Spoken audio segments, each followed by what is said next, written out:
All right, good morning geometry. It's Friday, March 27th still, and I'll bet you're sick of looking at me.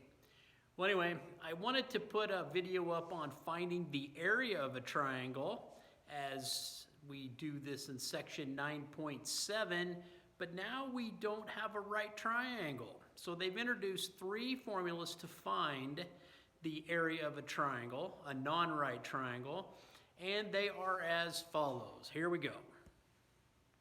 Okay, so you can find the area of a triangle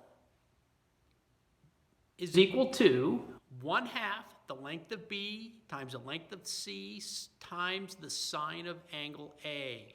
Or the area of the triangle can equal 1/2 times the length of A times the length of C times the sine of angle B. Or area can equal 1/2 times the length of A times the length of B times the sine of angle C. Now, which one are we going to use? Well, it depends on what you have. So example number 2 in your text out of 9.7 shows this example. Notice, we're trying to find the area of the triangle. We have an obtuse triangle. Once again, we have this side angle side relationship. Okay, if I want to find the area of the triangle, again, what do we need and what do we have? Those are essential questions. So I need the area. And we have a side angle side data set with the measure of angle A equal to 135 degrees.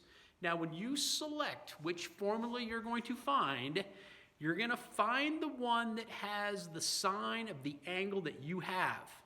We have the measure of angle A. There it is. We need to use this one. So we're going to say that the area of this triangle is equal to 1/2 the length of B times the length of C times the sine of a 135 degree angle. Now, do I have C and do I have B? I do. I need them. So I will take that and the sine of that, and I will plug it in. So the area is going to equal 1/2 B times C times sine A, or the area is equal to 1/2 times 17 times 19 times the sine of a 135 degree angle and the sine of a 135 degree angle. Again, to find this, punch in sine 135, enter. You'll see that. Okay?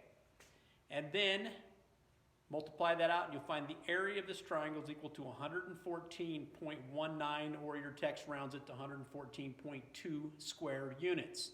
Now, there's something that I would like to point out. 135 degrees is kind of a special little angle.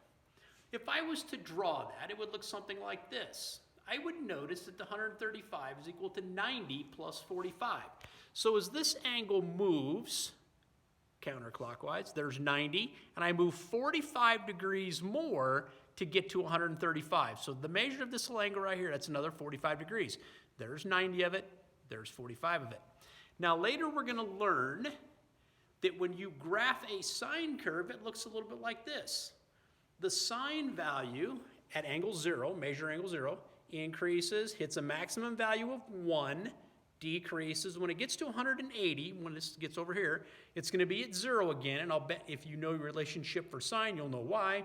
And then these values are negative on this side. Now, we'll talk about those a little bit later, okay?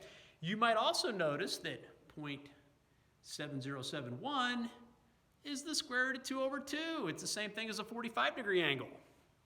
This is why, okay? Now, we're going to get to a little bit more of that later, but that's just a little taste of what's to come. All right, so to find the area of a triangle, a non-right triangle, you're going to pick one of these three. And how do you know which one to pick? You're going to pick the one that has the value of the angle that you're going to use. In our case, it's angle A.